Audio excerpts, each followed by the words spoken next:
You're listening to Let's Talk Fantasy Football, where men of fantasy genius have realized, hey guys, we don't need real football skills to dominate on the fantasy field. Yeah. So slap on your pads and grab your helmet. Shit's about to get real. Welcome back, ladies and gentlemen, to another edition of Let's Talk Fantasy Football. I'm your host tonight. My name is Nick Walsh, and I am here for a little solo edition for part two of the week 2 preview. So hope that's okay with you. It's certainly okay with me. If you missed out on part 1, make sure you go and check that out. It is up on whatever podcast app you are currently listening to this one on. That was done by Vinny and Shrek. Obviously some great analysis in there, and some good times, some laughs had. You know, that's I guess that's what we do. But yeah, I'll be doing part 2 here, so I'll be covering the 7 games that Vinny and Shrek did not cover. Most of those are the late games and the night games, though I think we got 1 or 2 of the early games snuck in here as well. And just as a quick forewarning, guys, there may be some longer pauses than usual. It is because I am by myself, and I will be stopping to take some slugs of my beers. And there's no one here to really fill that void. So just so you guys know, in terms of where we're coming from this for information, it is Friday night. It is currently 4:53 p.m. in beautiful, sunny San Francisco, California. It is beautiful and sunny. It's like 90 degrees. So when I'm done with this, I'm going to go drink some beers by a pool that one of my friends has in their apartment complex. So hopefully that's fucking sweet. But you guys don't care about that. What you do care about is the football. So before we get into this, I just want to let you guys know that this podcast is coming courtesy of MyBookie. If you found $100 on the street, would you pick it up or keep walking? I mean, of course you're going to take the money. So why do you keep picking winners to your friend, to your girlfriend, to your wife, to your mistress? Why do you keep picking winners to them and not betting on them? That's why I go to MyBookie. It's fast, it's easy, and they pay when you win. And let's face it, where you're betting is just as important as who you're betting on. I will be going to MyBookie this weekend to place a bet on the over of the Cincinnati 49ers game, and I can surely recommend to you that you should put your entire life savings on it because it is definitely going to hit the over. But guys, promo code Let's Talk, capital LETSTALK. That's going to get you a 100% sign-up bonus up to $1,000. Make sure you're taking advantage of that 100% sign-up bonus, guys. You can't really get any better than that. If you do, don't tell us. I don't care. But this is a great deal. You can get $1,000 free dollars to put down on sports bets and particularly football bets of your choice. All right, guys. So going forward, we're going to go through those 7 games, like I said. I'll try and break down as much of this as I can. It'll probably be a little bit shorter than our typical preview podcast, just because I won't have the back and forth of someone else to disagree with or to agree with or to get mad at in the case of Don. It's just me. And then at the end, I think I might throw in a little bit of daily fantasy thoughts or a couple daily fantasy thoughts. I generally do the majority of my work on that on Saturdays. So I don't have, I guess, my entire, the entirety of my thoughts sort of played out yet. But I do have some things that I think might be helpful if you are building some lineups or if you aren't. Thinking about daily fantasy and that sort of thing has helped me a lot in season long, and I think vice versa as well. So if you're just here for the preview, shut it off after that. If not, stick around for a little bit of DFS talk at the very end. I get to do that when I'm by myself. All right, guys, we are going to start with Buffalo at the New York Giants. And again, the pauses are going to be a little bit more here. Delicious. I still have a whole bunch of beer at my house left over from when all the guys came out for our fantasy draft. So that's it's been nice. I've been able to drink for free for a little bit. So anyway, Buffalo at the New York Giants.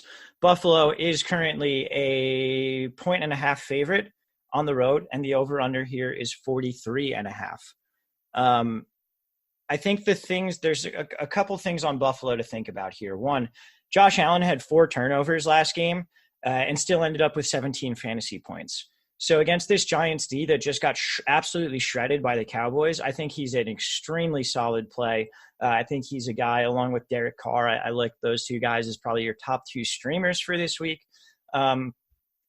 And I really think it's going to work out. He was used a little bit in the rushing game last week. I think he had 30 some odd rushing yards. And I think you can expect something similar this week. His number one target is obviously John Brown. We've talked about that. John Brown is also a great option this week. He saw 52% of his snaps last week from the slot. He really appeared to be the clear number one option for this team.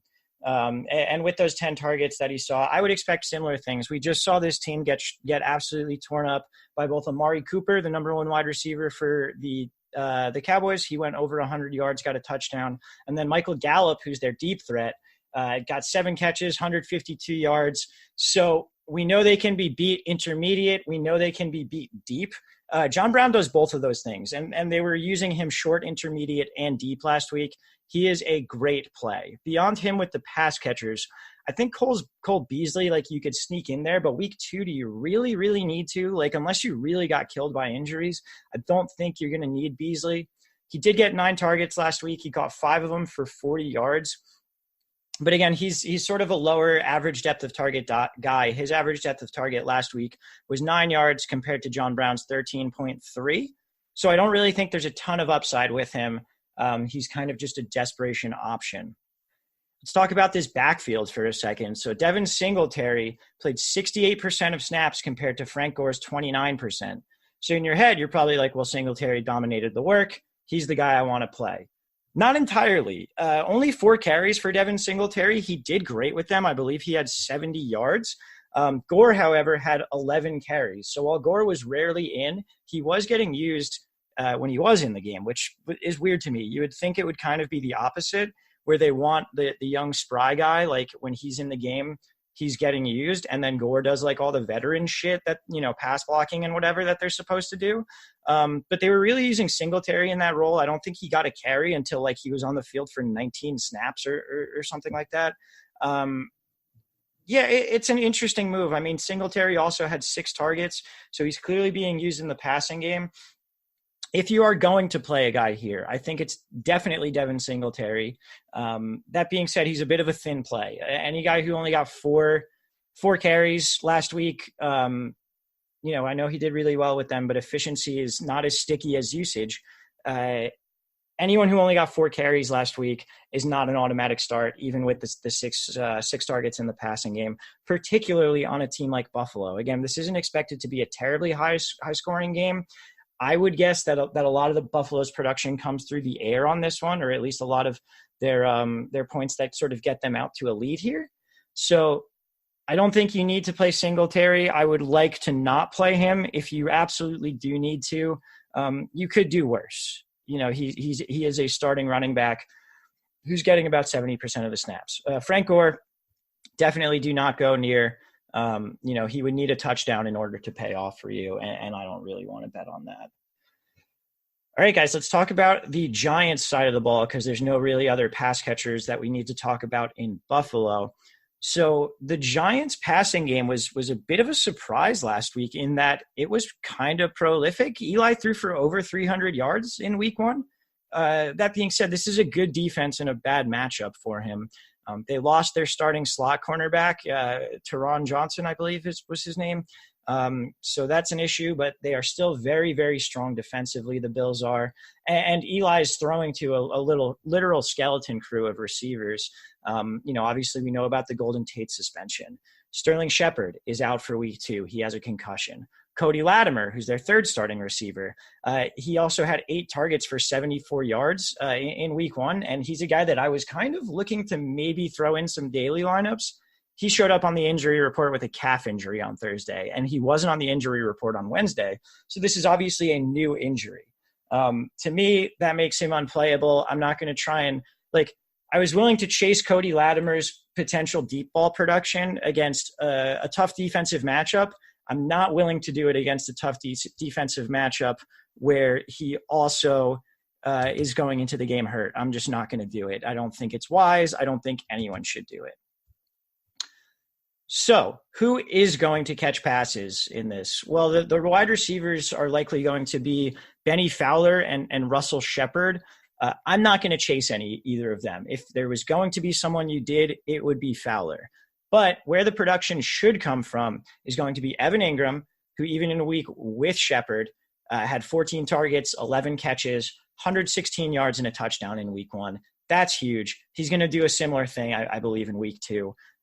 Because really the only two people there for Eli to throw the ball to are Ingram and then, of course, Saquon Barkley, who remains an elite play.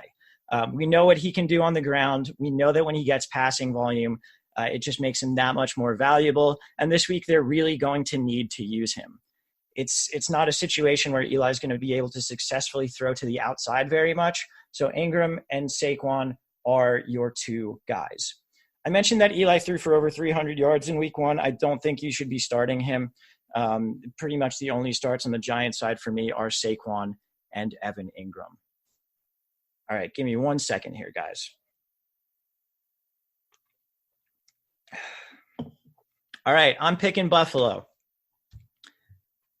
No one's here to debate me. I don't know why I said it like confrontationally. It was also the favorite. So, yeah, my bad on that. Sorry to be so confrontational. I didn't mean that. I like you guys. All right, New England at Miami. A bit of a lopsided game expected here. The New England is a 19-point favorite. That's one of the highest spreads that I've ever seen. There's a fly buzzing around my room. It's freaking me out. Sorry, you guys didn't need to know that. That's one of the highest spreads I've ever seen. And the over-under here is only 47.5. So we are expecting a lot of offense from New England, not much from Miami, which I think makes sense based on both of their performances last week. I will say, I don't think there's really anything to this, but Miami, particularly Miami at home, has like gotten Brady in New England in past years. I don't think that's going to happen at all. But if it does, it kind of just adds to that lore or that legend, I guess. But yeah, it's very unlikely. Starting on the New England side of the ball, because that's the side that's going to have the only recommended plays, really. Brady for sure is a good play here.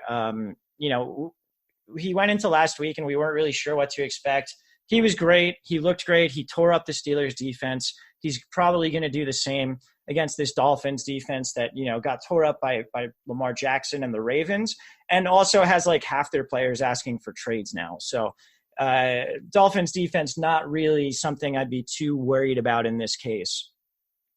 In terms of his pass catchers, one of the big news items is that Antonio Brown will not be on the commissioner's exempt list. So he is eligible to play this week, despite currently being involved in a civil suit for rape and sexual assault. I have no idea how much he's going to play. I don't own any Antonio Brown. I stayed away from the situation entirely. I'm very happy that I did that. I'm not going to even try and predict this. Like, if you own him and you think he's going to play, go for it. I really have no opinion on this, and I just have to chalk it up to I don't know. If I owned him and I had other options who I thought had a decent shot of getting me double-digit PPR points, I would play them over him. It's possible he goes off for 35 and it's on your bench. I also think it's possible he hardly plays. I mean, he just joined this team. He just joined it like a week ago. So, one, he's in the middle of a civil suit for sexual assault. And two, he's brand new to the playbook. I know that's not the craziest thing, but I would expect to see him sort of slowly ramped up into this as it goes. I would expect to see them feature him in maybe some packages this week. But I think like 70 to 80% snaps in week 2 seems like a bit of a pipe dream for me. And he's good enough. He can do enough with 30%, 40% snaps or whatever, particularly in this cupcake matchup, but not touching it. I think Julian Edelman is the only must play at receiver. I think you could play Josh Gordon, but Gordon, despite his big game last week, only had 4 targets. I'm not sure that he is going to be heavily targeted, and I know that's not entirely his game. He makes big plays downfield, gets in the end zone, that sort of thing. But I don't think he's a must play either. The other guy to talk about here is Philip Dorsett. He also had 4 targets. He turned it into 82 yards and 2 touchdowns on 4 catches. With AB back, you would think he would be the odd man out. But like I said, I think he's kind of going to be slowly integrated into this offense. So I would guess Dorsett sees a decent amount of the field. I'm still not really trying to play him here. But again, he could just go nuts. It's really difficult to predict pretty much anyone other than Edelman on this offense right now. So speaking of difficult to predict, let's talk about the running backs. In theory, this seems like a Sony Michel game. In theory, last week also should have been a Sony Michel game, not by the spread or anything like that, but by the way the game turned out. They went up huge against the Steelers, and Sony Michel ended up on the field for 33% of snaps. He had 15 carries for 14 yards. Not exactly a great game. So, I would expect him to do better against this Dolphins defense. The Steelers do have a pretty stout front seven, even though they got shredded in the pass game. I keep saying they got shredded. Like, I don't know why I keep using that as the verb. So if that annoys you or whatever, I'm sorry. I'm probably going to keep doing it just unwittingly, particularly as I continue to drink more Coors Lights. But yeah, I don't really know what to do about it. I'll try and not do it, or at least catch myself and apologize. Anyway, Sony, I think, is really hard to predict. I think his range of outcomes is somewhere between what he did last week, 15 carries for 14 yards. I think he could, if he finishes with over 100 yards and 3 touchdowns, I'll be like, yeah, that's totally within the range of outcomes. I have no idea there. And I think, again, if I have higher floor options, I'm using them. Weekly fantasy football is not the millionaire maker. It's not a tournament where you need to take risks on high upside guys and just hope that they pay off. Weekly fantasy football is about maximizing your floor. And to me, Sony Michel does not have a floor right now. So if I've got better floor options, Gio Bernard, if I've got better floor options like, Leonard Fournette or that sort of thing, then I'm using them ahead of Sony Michel. The other 2 running backs that were used heavily last game were James White and Rex Burkhead. Both had around 46% of snaps, and I believe both had 8 targets. I'm going to double check that right now. But I think what was interesting was that Belichick used both of them in the backfield at the same time. We know that the Patriots, are currently short at tight end due to suspensions and all these other sorts of things. And what the Patriots did instead of just rolling out a tight end was they used a lot of 2 running back personnel. So in this game, Rex Burkhead had 8 targets, 5 receptions, 41 yards. James White had 7 targets, 5 receptions, 56 yards. I would like to say that that kind of usage is going to continue, but we know with Belichick, things are team specific and game plan specific and week specific. So I really don't know what to do here. I know that's not the answer that you want from your preview. You want a definitive, this is what's going to happen. But I'm not going to lie to you guys. I'm puzzled by the way this backfield broke down. I don't know what to expect going forward. And I think telling you guys anything else would be disingenuous and might lead you towards some plays that are not optimal.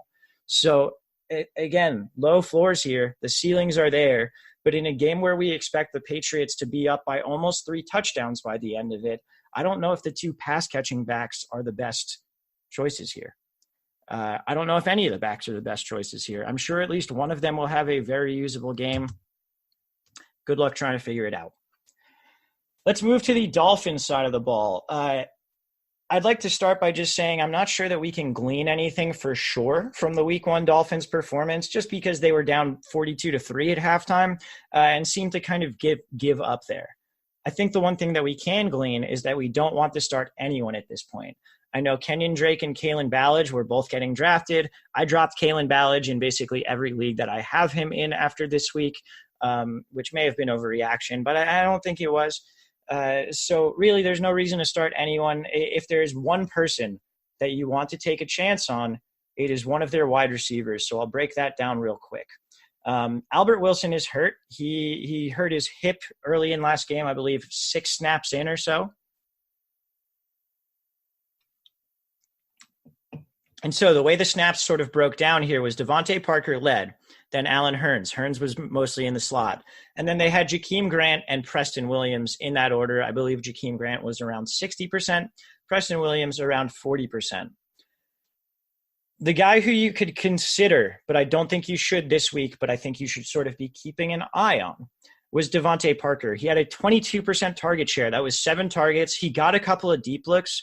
If you look at air yards, he was one of the leaders in that. So if you're feeling a little spicy, or maybe you're a little bit short at wide receiver, maybe you're in a league that plays a lot of wide receivers, I think you could do worse than Devontae Parker. That being said, we know the Patriots secondary is elite. They completely shut down Pittsburgh.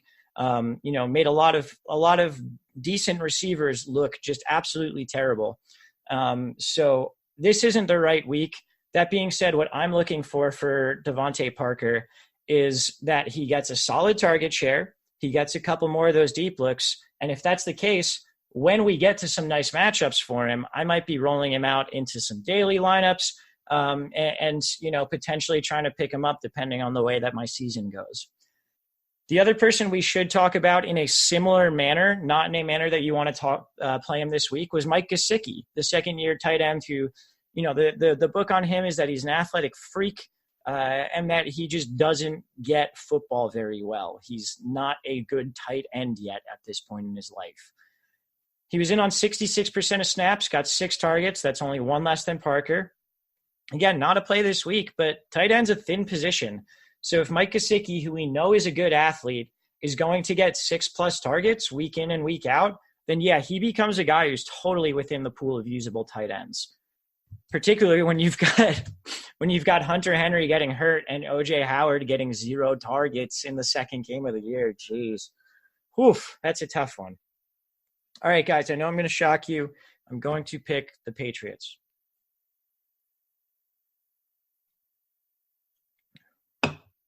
Okay, on to Kansas City at Oakland.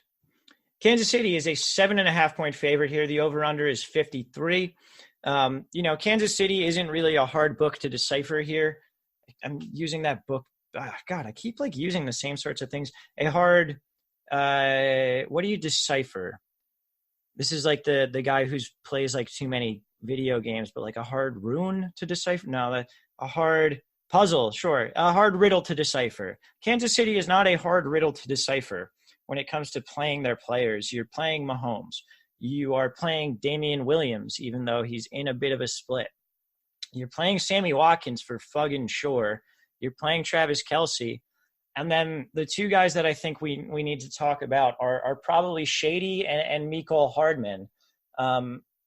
Shady only saw about 30% of snaps this past week. He had 10 carries, looked good, racked up 81 yards on them, whereas Damian Williams did not do much with his carries. He wasn't used in the pass game, though. So that's a concern. He also wasn't used in the red zone. That's a big concern as well. Now, I know Shady said he expects to play more as he learns the pass coverages and those sorts of things, the pass blocking assignments. So maybe his snap count goes up this week. I'm not buying it yet. If you have Shady, I think you should be holding him on your bench and hoping to see progression in terms of pass usage, snap percentage, and red zone work. If we see those 3 things, then maybe next week Shady is a start. Mecole Hardman, I think you can straight up roll out there if you need to. He played almost 100% of snaps last week, and he only saw 1 target. He got 0 catches, but I don't think they were really game planning to have him out there 100% of snaps. Also, they kind of downscaled the offense in the second half based on the fact that Mahomes rolled his ankle. So I think they were trying to do less in terms of the deep ball. I would expect that after a week of him practicing and being okay, that maybe they're going to try and feature Mecole Hardman, who balled the fuck out in the preseason, a little bit more. So, I know he's a rookie, he's a relative unknown, all these sorts of things. I don't think it's a bad play at all. So take that as you will. Moving on to the Raiders side of the ball, we'll start with Derek Carr. He's I said it before. He's one of the top 2 streamers. He's my number 1 streamer. I have picked him up in a couple of leagues. I am starting him. I am perfectly okay with that. Derek Carr looked pretty decent week 1. He looked better than he has in the past. And he proved that a couple of his weapons are going to be usable this year. So Darren Waller, he is definitely off your waiver wire right now. And if he's not, you got to go pick him up immediately. 8 targets, 7 catches, 70 yards at tight end. That is extremely bankable. And in this matchup against the Chiefs, it's really, really great for him. I think he's going to be the chalk on DraftKings, where he is, I think, $3,300. But Darren Waller, great play this week. In one league, I benched OJ Howard for him. No matter what happens, I think that'll turn out all right.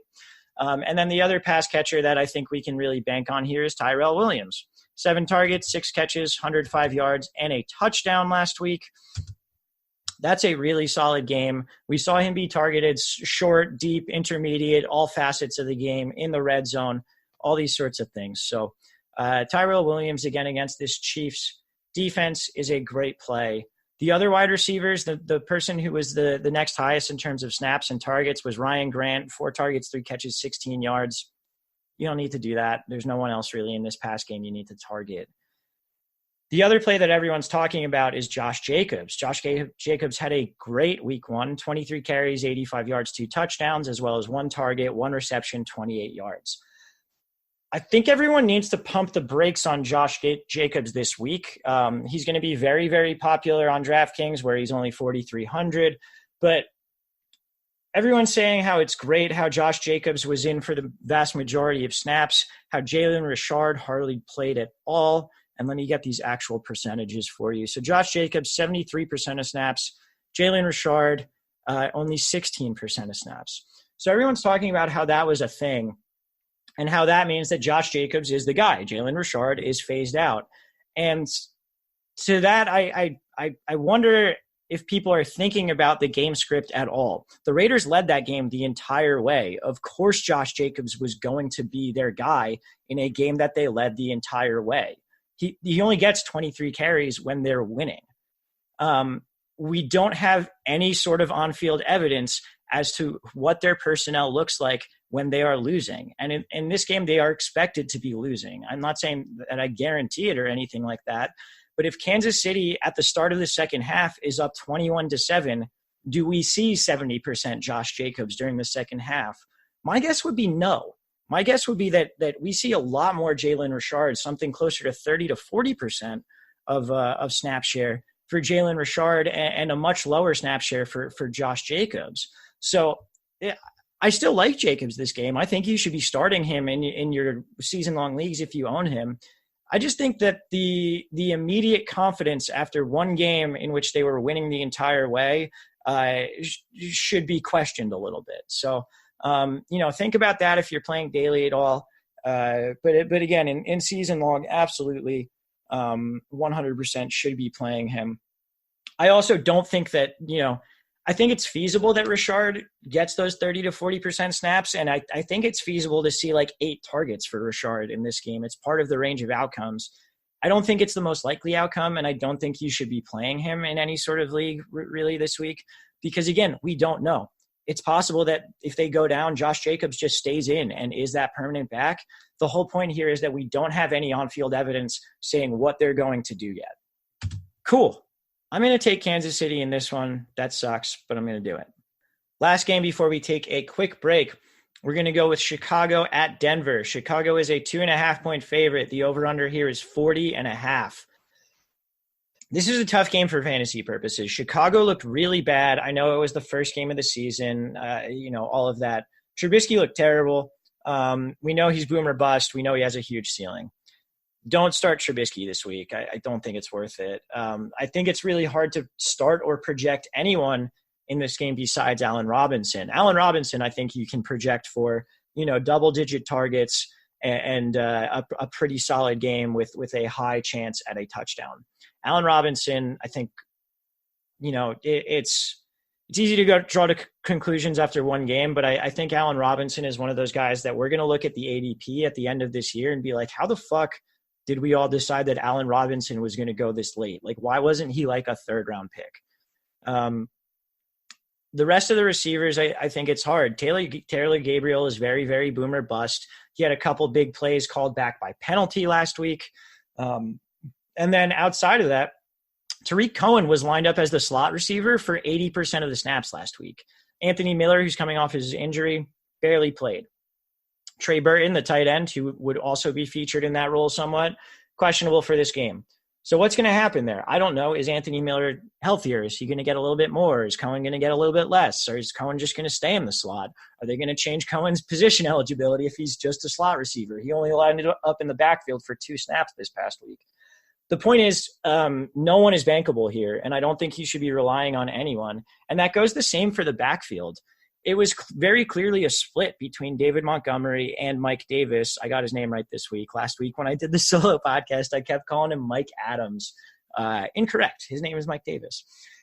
I don't think you can really bank on either guy. And in a game where I know Denver's defense didn't look great this past Monday, I still expect a defense with that kind of pass rush and Vic Fangio at the helm to be good at some point this year.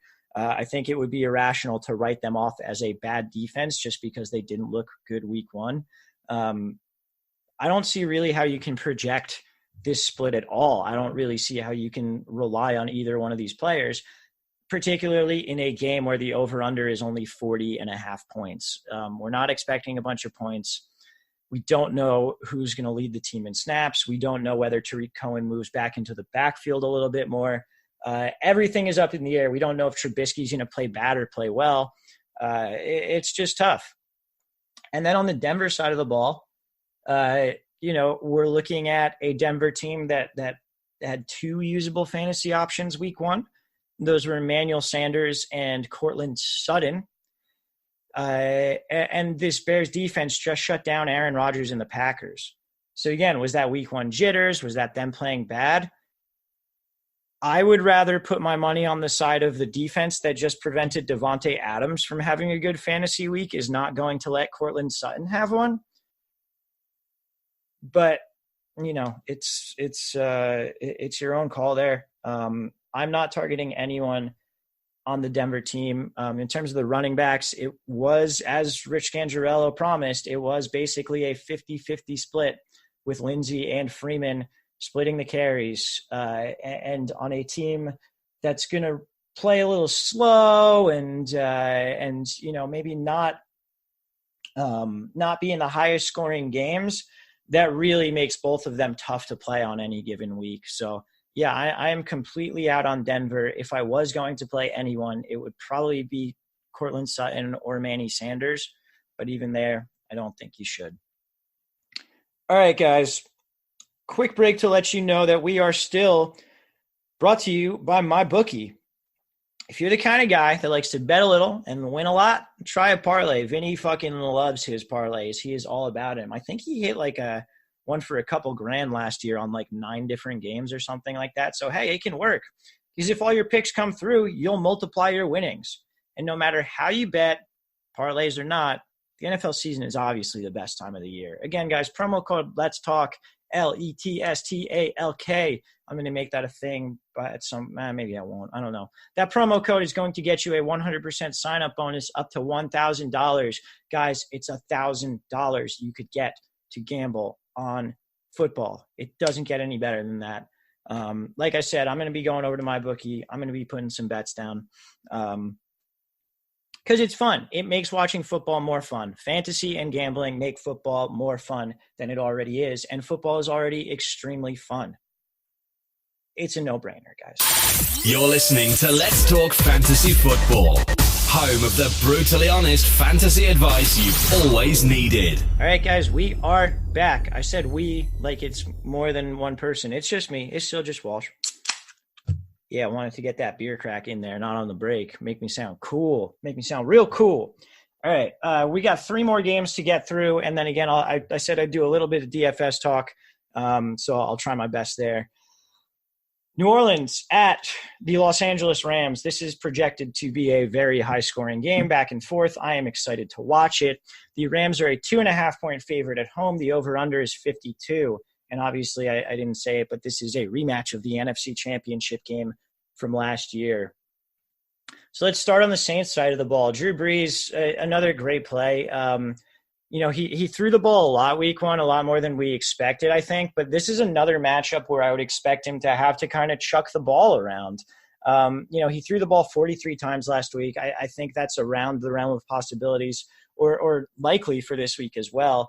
If we expect the Rams to play a little up-tempo and be a little bit more prolific than they were last week.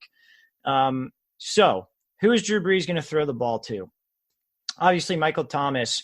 He is an every week play. You drafted him for that reason. He doesn't have the ceiling as some of these other guys, but it's not something you need to worry about. When a guy can give you, 11 catches for 130 yards on any given week, he's an every week guy. Brees had some success throwing to Ted Ginn last week, sort of the forgotten man in this offense after being out with injury most of last year. Ginn had 7 targets, 7 catches for 101 yards. I'm not really going after it. I think the Rams corners are good. I think wide receivers are going to struggle against them. Not Thomas, because Thomas is just that good. But I think the way to look at it is we just saw DJ Moore and Curtis Samuel have very productive fantasy games on this Thursday night game against the Bucs after not being great during week one. And that was with Cam playing like absolute trash. So week one against the Rams, not playable. Week 2 against the Bucs with Cam still playing terribly. Both of them were usable fantasy wide receivers. I'm guessing that's a product of the Rams defense being good at covering wide receivers. Ted Ginn is not one of my preferred plays this week. The other pass catcher that we need to think about here is Jared Cook, who was drafted as the tight end 7 most places. Even in a game where Brees threw the ball 43 times, Cook only had 3 targets. He got 2 catches for 37 yards. Last week, the Rams held Greg Olsen to a pretty mediocre game on a lot of targets.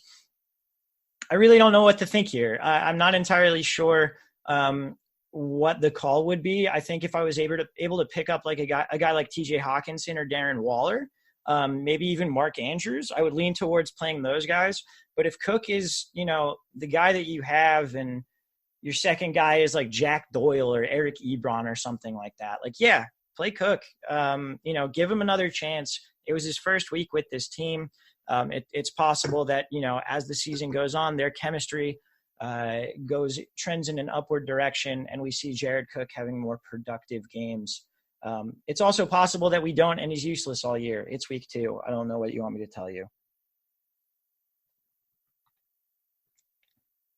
The smash play of this game is obviously Alvin Kamara.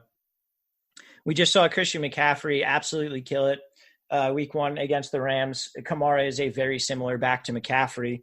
And Kamara already had 13 carries for 97 yards, as well as 9 targets, 7 catches, 72 yards in week 1.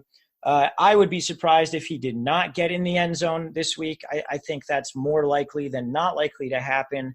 I think Kamara is going to be the chalk on most daily fantasy sites, and I will certainly be using him even at the high price that he will be at. It's just a great matchup for it. The Rams, like I said, I think their defense wants to do 2 things. It just wants to shut down the outsides of the field, and it wants to get pressure on the quarterback. And both of those things lean towards dump-offs to the running back. Most of the time, that's a plus expected value play for the defense because they're able to come up, make the tackle, keep it to a couple yards. In this case, I think it's going to benefit Alvin Kamara, who is also elite at evading tackles. So really just a great play here. I don't need to convince you if you drafted him to play him. You're obviously going to do that. But I think he should be. If he's not the highest owned player in daily, even at his high price, I think people are doing it wrong this week. Let's go to the Rams side of the ball. I think this one's pretty easy. Jared Goff had a pretty rough week 1. His home road splits have been pretty well documented. He's back at home. This Saints defense just gave up a huge game to Deshaun Watson, who is clearly a more fantasy elite quarterback than Jared Goff is. But I think Goff is going to do just fine in this matchup. I'm willing to roll him out here, no problem. And with that, I'm willing to roll out all three of his wide receivers. Robert Woods last week, 13 targets, 8 catches, 70 yards. Cooper Kupp, 10 targets, 7 catches, 46 yards. Brandon Cooks, a little disappointing, 6 targets, 2 catches, 39 yards. They all played at least 89% snaps, though, so the Rams are back to that 11 personnel almost all the time. And this is really just, betting on them to be more prolific than they were last week. I think that's a pretty safe bet.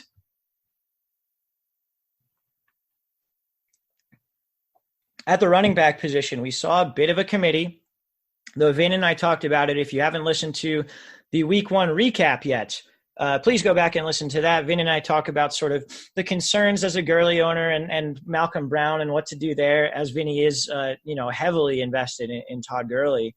I think you play Gurley this week. We discussed how Malcolm Brown's touchdowns came on drives that were designed for him rather than them taking Gurley out in the red zone. I think that bodes well for Gurley going forward. He also had about 70% of the snaps, and he looked great in the fourth quarter running the ball. The lack of pass catching work is concerning. We'll see if that changes here. But right now, Gurley, to me, must start this week. The other player that you might be looking at if you're struggling at tight end is Tyler Higbee, as he had 5 targets, 4 catches, 20 yards, and a touchdown. Higbee is a part-time player who is primarily a blocker. I don't think he's a guy that you should be considering. Another guy who might have been drafted in a deep league, that sort of thing, might have been Gerald Everett. Everett, I think, only got 2 targets, and he had about 30% of snaps. In games where they're going to use Higbee as that blocking tight end, and all 3 of their wide receivers are healthy, it does not appear that Everett is going to have a role that's going to make him fantasy viable week to week. I'm going to take New Orleans for this one. I don't think I picked the Chicago-Denver game. I'm going to take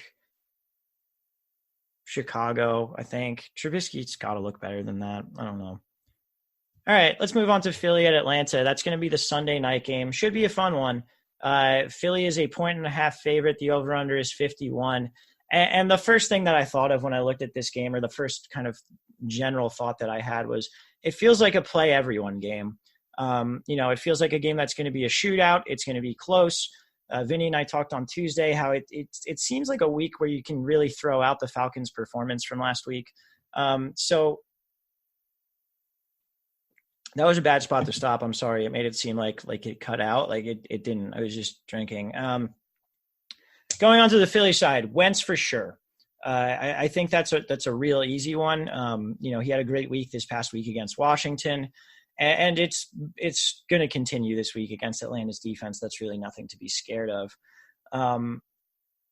In terms of the wide receivers, I think you should be starting Alshon and Deshaun Jackson. Forgot how to talk. Nelson Aguilar was weirdly on the field more than Deshaun Jackson, but obviously Deshaun Jackson was much more heavily involved in that big week. I don't really think that's a coincidence. I think Deshaun Jackson is a much better player, and we'll continue to see him more heavily involved in that offense. Certainly seems like he has the chemistry with Wentz to make it a very, very good year for those of you who drafted him. Credit to Shrek for saying back in June that he was a guy that no one was really on, that he wanted on a lot of his teams. At the running back, this is another situation. I have no idea. I'll run through the statistics from last week. Miles Sanders, 49% of snaps, 11 carries, 25 yards, 2 targets, 1 catch, 2 yards. Jordan Howard, 23% of the snaps, 6 carries for 44 yards, 3 targets, 2 catches, 11 yards. Darren Sproles, 30% of the snaps, 9 carries for 47 yards, 3 targets, 3 catches, 16 yards. I don't know. I know Sanders, people are talking about Miles Sanders as someone who should ascend throughout the year. That definitely could be a thing. I know he had a touchdown called back for holding. Yet, to me, if I'm going to play anyone this week, it's going to be Darren Sproles. We know pass catching backs against Atlanta, that's a formula that works. Despite the fact that they split targets pretty evenly, Darren Sproles is still the best pass catching back on this team. To me, he's the play if there is one. I don't really think you need to play any of them.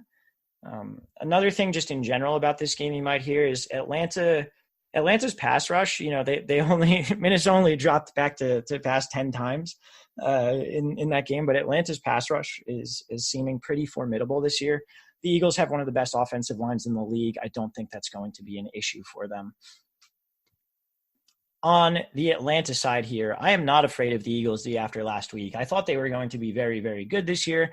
I drafted them in almost every league, to play against the Washington Redskins, and it really did not work out at all. The Redskins came out and kind of fucked them up for the first half until Wentz really took over that game.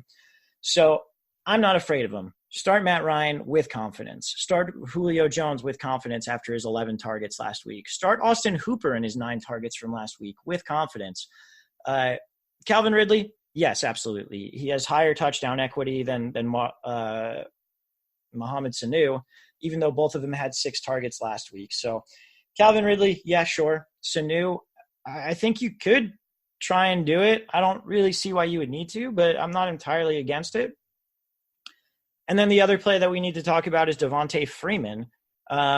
Freeman did not look good last week, 10 carries for 18 yards.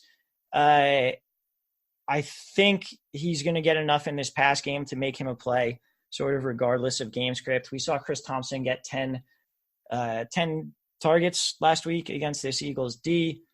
Devontae Freeman's going to do the same. I'm not worried about Devontae Freeman. I think he will be just fine. I'm going to take the Falcons in a get-right game at home here. And then we move on to the Monday night game. Cleveland at the Jets. Don will be attending this game. He is very pissed about the big news story, but first let me tell you the line. Cleveland is a 6.5-point favorite. The over-under here is 44. The big news here is that Sam Darnold has mononucleosis, known as the kissing disease. I got it back in 6th grade, not from kissing a girl, but from finishing the ham sandwich of a dude who did not want any more of his ham sandwich, who apparently had been kissing girls. Back in 6th grade, I was into football stats, and I played violin in the orchestra. So that's my mono story. Not spectacular. Anyway, Sam Darnold has mono. He's out for this game. So the entire reason that this was a Monday night game, which was Darnold against Mayfield, the two highest drafted quarterbacks in that draft, going head to head, entire reason for that is shot. So that's why this line is where it is. On the Cleveland side of the ball, I'm pretty much back on everyone. The Jets defense isn't anything crazy. I think Nick Chubb is a great play. He's a guy we talked about on Tuesday as someone who, if he had just not gotten vultured in the red zone, we would have a completely different perspective on how he performed this past week. I'm back on him. I'm back on Baker. I think Odell's going to have a good game. I think Jarvis Landry can have a good game. I'm not high on Njoku, but he can do what he did last week, which was 6 targets and get in the end zone. So, if you're towards the bottom end of the tight end talent pool, not the worst thing in the world to be starting Njoku. On the Jets side of the ball, I think Darnold's injury makes this pretty easy. It's Le'Veon Bell. It's Jamison Crowder, who even without Darnold there, Gase likes to scheme towards slot receivers. So I would expect Crowder to keep being fed even without Darnold, who just fucking loves the slot. So I'm playing the two of them. And then I think Robbie Anderson is still a boom-bust option. He's a guy who didn't have a great week 1, but if you watched some of that game, Darnold just missed him on a couple plays. They just couldn't really find the connection. But, if Darnold's a couple feet in a different direction on 1 or 2 of those throws, we're talking about how Robbie Anderson had 79 yards and a touchdown, in that game. So, again, completely different narrative based on a very small variance sort of thing. I think that's going to do it for the Jets. I think that's going to do it for this week. Guys, the brief DFS talk. So just as sort of background, and again, if you only give a shit about the previews, then feel free to cut me off here or to pause or to close out your podcast app. But a little bit of background. I'm primarily playing large field tournaments. I'm not really grinding cash games like other people in daily fantasy. So the plays that I'm after are ones that I think have the chance to exceed expectation based on ownership. So what I'm looking for is maybe not the most obvious plays, but plays that I think have a chance of really, really paying off. And I'm going to start it off with a new segment that we have. And in case it doesn't come through that I'm saying it like this, you want to listen to me say this line like I'm saying it in the Admiral Akbar from Star Wars voice. And the segment is called "It's a Stack." You know, the scene where he's in the ship and he goes, "It's a trap." That's what I was getting after. I hope that was good. Anyway, so the two stacks that I'm very, very much on, and, you know, I think the obvious ones here are ones from, you know, the New Orleans, Los Angeles game. I think that's a big one. If you're playing a slate that includes the Sunday night game, I would guess that that Philadelphia and Atlanta stacks are going to be pretty big. But the ones that I'm on, I think a sneaky game that has a chance to shoot out huge, I said I was betting the over for it before, is going to be the San Francisco at Cincinnati game. So one of the stacks that I'm really looking to play here is Andy Dalton to Tyler Boyd or John Ross. And then I'm looking to bring that back. Tyler Boyd or John Ross. If Joe Mixon does not play, I'm going to throw Gio in that. I'm just going to stack that whole team because, you know, Gio can get that passing work. If Joe Mixon plays, I think it becomes a little more complicated because we don't know how many snaps he's going to be in and that sort of thing. I don't know if I want to fuck with that too much. But Dalton, Dio. I'm talking about Ronnie James Dio. I'm talking about metal. No. Dalton, Gio Bernard, and then either Boyd or Ross. I haven't really done enough research to figure out which of those guys I'm really going to be going with. And then bringing that back with Kittle on the other side, because, again, if we expect this to be a high-scoring game, San Francisco is going to need to score in some places. I think Kittle's the guy who will really make that happen, or at least he's the easiest to predict because they're playing their wide receivers just very, very weird snap amounts.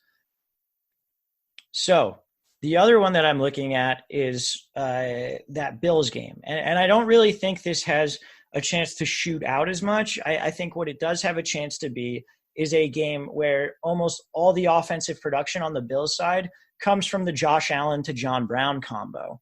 So we get those two guys in there. And again, we bring that back with Evan Ingram, who, if he sees upwards of 15 targets, I will not be surprised. And that sort of gets us what I would expect to be the majority of the offense within that game. If you want to throw Saquon in there too, feel free. I don't really think I'm going to because he'll be very expensive. But yeah, those are the two big sort of game stacks that I'm looking at this week. And then I want to throw you guys one more play that, again, I do not recommend playing it in cash games. I don't even recommend playing it in tournaments that like aren't that big of a field or that sort of a thing. But if you want to win things like the Millie Maker or you know, what's the $3 one called? Anyway, whatever that $3 one's called on DraftKings, I think another play that could work out is James Washington. Washington only played about 50% of snaps week one. And I think some of that, the reason that was even that high was due to game script where they were down so much. But Washington had 6 targets and over 160 air yards. When they went to him, they were looking to go deep to him. And we just saw the Seahawks get burned deep several times by John Ross. So to me, this is sort of like a 1 + 1 = 2. And, you know, maybe it won't work out, but James Washington is the guy on the Steelers who is going deep. The Seahawks just got burned deep several times this past week by a guy who, like, no one really thinks of as like that super talented or that good of a receiver. So to me, it just kind of makes a little bit of sense. I don't think he will be terribly high owned. You know, he could end up with 0 points for you, and that's within the range of outcomes. But I also think he has that sort of 2 touchdown upside that at a low ownership and a very low price could really make a difference for you in your daily lineups. All right, guys, that's going to do it for me. If you do want to hear more daily fantasy content in the future, let us know. If you don't, also let us know. It's really up to you guys what we talk about. I just figured I would throw that stuff in there because I'm here and no one else is. So good luck this week. Make sure you are setting your lineups. If you guys do have questions, get them into us. You can do that through Facebook, Twitter, Instagram, the website. There are a bunch of different ways to ask us questions. Please find us. Please ask us the questions. We love answering them. We had a whole bunch of them this past week on Sunday morning. We've already answered a whole bunch of them this week, going into Friday, and we're looking forward to answering a bunch more. I think that does it, guys. Cheers to you guys. Best of luck this week. For Let's Talk Fantasy Football, I am Walsh. Later, podcast. This has been Let's Talk Fantasy Football. Thanks for listening.